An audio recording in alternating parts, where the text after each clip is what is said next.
I was just having a talk with my mom. I'm gonna tell you this. If you wanna get through life and be happy, you gotta know this one fact. At least 70% of people you meet are psychologically abnormal. Now, they might not be clinical. A psychiatrist might not quite diagnose them that way. But I'm telling you, I deal with a lot of people, both in person and through social media. Most people, in terms of them being your friend, your ally, most people suck. Why? Most people have serious psychological problems. At least 70%. Now, do I have any facts for this? Stats? Yeah. Look at the amount of people that are diagnosed and given prescription medicine for mood issues, for anxiety, for depression. It's something like 20, 30%. That's the people who can, one, afford medicine. Number two, are humble enough to go to a doctor and get a prescription. You know it's at least double or triple those numbers. And that's for people that are so bad that they, a doctor recognizes a need. But what about all the other stuff? What about sneaky people? What about backbiting people? What about people that care about themselves 100 times more than you, even though you've done a ton of stuff for them? Oh man, they're out there. They're lurking everywhere.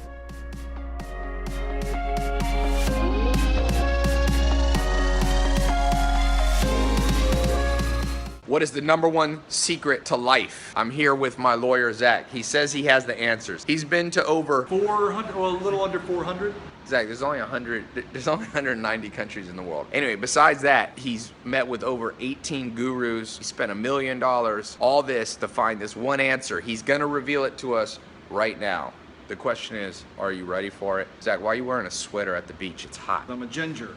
I don't need any lectures from you Latin boys that can watch the sunrise on television and get a tan. But wait, what's the number one secret? Oh, that nobody has any idea what the hell they're talking about. It's all bullshit. So the secret is, no one has a secret.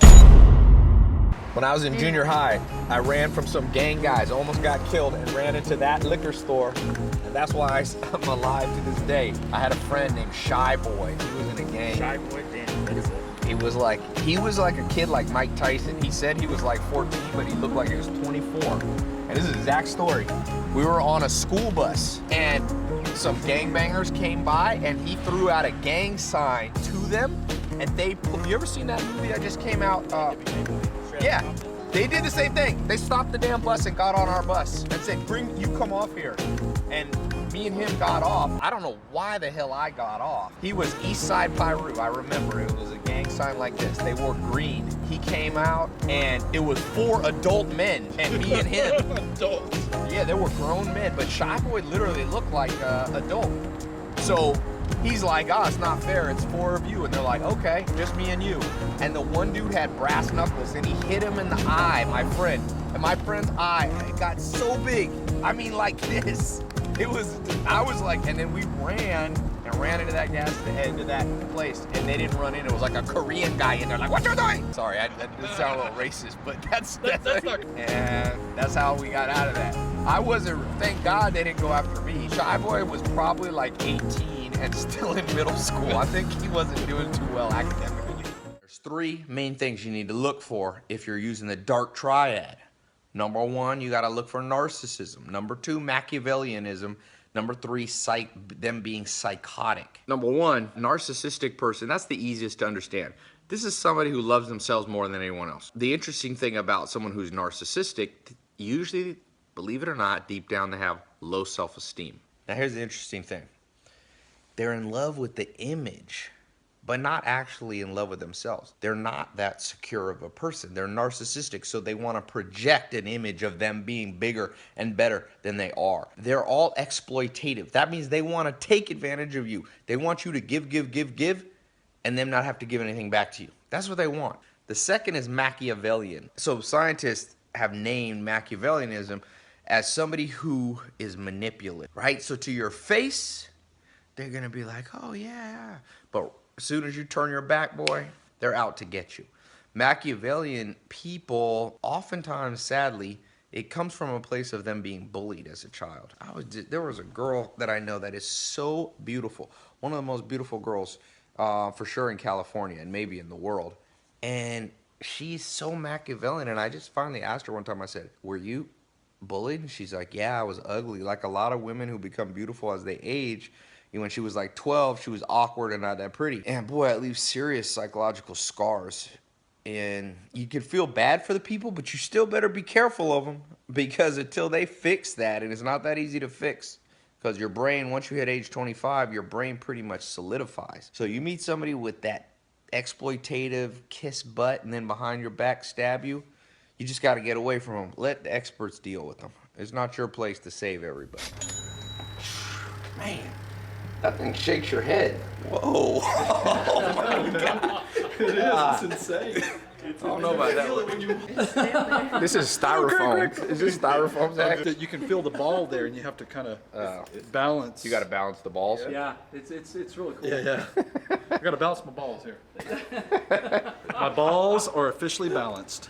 Man, I got my workout in today. I'm sweating from that Zach's vibration. tired. That vibration. Zach, are you sweating from the demos? Man, you You didn't even use the equipment. Zach did 10 seconds on each machine and he's tired. It's 15 grand worth of equipment for you. I'm trying to keep my friend in shape. I could drink for much cheaper than that. No matter where we go, Zach will be the last one to come. Every time. We can be in a building. No matter how long we're at a place, Zach will be the last one to get there and the last one to leave. That's right. Is that a fact? That's right. He's a Leo. Don't you forget. Leo laziness. Every time I talk, a damn airplane goes. It's the third time.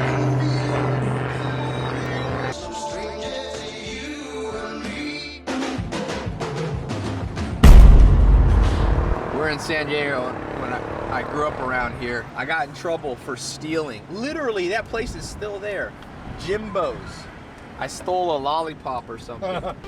Damn, it feels good to be a gangster. And I got in trouble, man. Stole from a liquor store. Same place, Jimbo's. Right here's where I got my bike stolen. I used to have to walk to school like 2 or 3 miles because I didn't have enough money. This is where I grew up when I was a teenager, right there. That's the house. Before the mobile home, that's the house. My stepdad almost killed somebody right there. A drunk guy came and almost crashed into my little brother Jacob. My stepdad's big, 6'7". He came out, ripped the guy through the door, and the guy sobered up. He was so scared. And the police came and stopped my stepdad. My stepdad had him up, tried to kill him. I'll never forget, he goes, "You almost killed my son." The guy missed Jacob by like 1 foot with a car and smashed into a car on the street. And he was drunk. He was like, "Huh?" My stepdad broke the window out, pulled that dude through. So for all the people that think I grew up in Beverly Hills, no, you are wrong. Grandma refused to say Heil Hitler to Adolf Hitler when she was at the rally. She got taken to the rallies by her friend Melita Mishman. That was her name, right? Mashman. Melita Mashman. She wrote a booklet and became very famous. But Grandma never forgave her. Do you forgive her? No. What did you think of Adolf Hitler when you met him? Well, I didn't meet him, but Or when he was I saw. there? Well, I thought he was crazy. Grandma thought he was crazy. I mean, he gave his hysterical speeches. See, she says the same thing as Norm Macdonald, that he gave hysterical hysterical speeches. They're like, oh, he was an incredible public speaker. You know, he could hypnotize you with his public speaking. And then I see him, he's like, strangely. I go, what? You didn't think he was a good speaker, did you? No, I mean, I certainly couldn't stand him, so. Yeah, he would. Grandma did not go for the speeches. You're one of. There's not many people around that have seen Adolf Hitler in person, Grandma. No, I don't. You're one of the last ones. That cat's back. The cat is. Oh, that's a ginger cat down there. That's a demon cat. I'll get rid of it. Demon. There's a cat there. It's a ginger cat. I like ginger. You like ginger cats? I love gingers.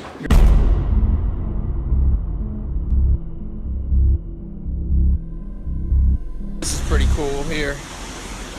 Check this out. Press that button. That's how you walk from the house to the beach. Yes, that is a man wearing a thong. Zach, what do you think of the man in the thong? I'm taking pictures. Yo, Zach, I'm glad you're wearing a sweater in the 85-degree weather here. Listen, those are the trials of being a ginger. Holy shit! He looked at me. He looked at me. This is the only way Yeah, he's staring at us. without them knowing what's going on. Dude, he's waving. He just waved to you on camera. Dude, he's doing it again. He's waving to you. He's waving his hand. Oh my God, he knows you're filming him. He's literally waving at you. He's coming away. No, he's not. He fucking stopped. He's looking right at Zach. I'm here at the gun range. Gonna shoot a little bit. Got all them guns back there. So, see if Zach knows how to shoot. Zach, as my attorney, what do I need to know about shooting guns? Well, the first thing everybody should know that I think is often overlooked is that guns are deadly. Really? I didn't know that. Factor that in whenever. What else should I know? Well, there's a statistic out there, I don't know if a lot of people are aware of it, but people have actually died from guns. People have died from guns before? I didn't know that. It's true.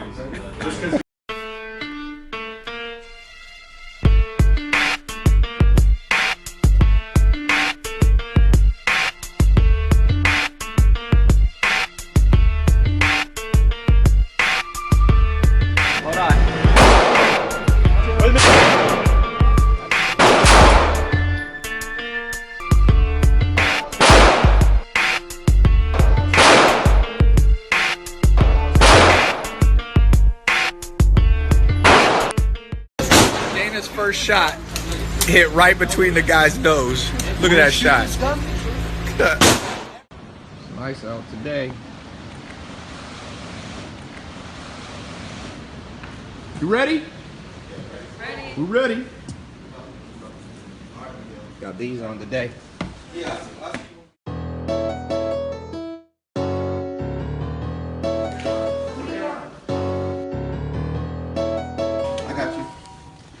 I gotta head back to San Diego. I mean, LA. Got an important business meeting tomorrow. Then I'm coming back to San Diego. The third one is psychotic. And this is basically people that have no remorse. They can do fucked up things and sleep great.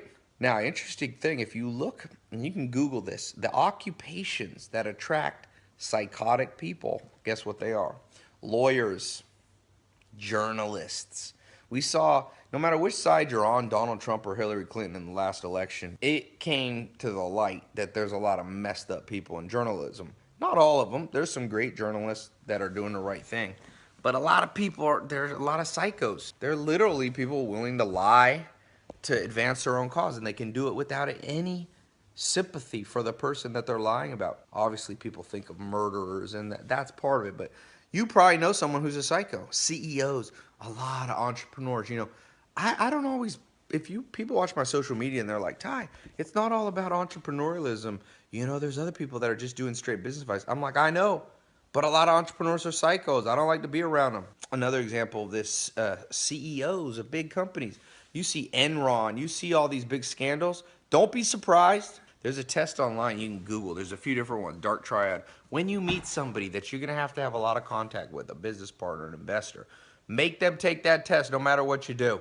And some people say, well, won't they trick the test? No, it's well done. Very few people trick it. Someone scores high on that dark triad. Get the hell out of there.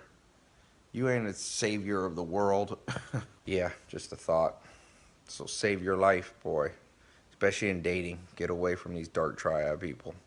High dark triad.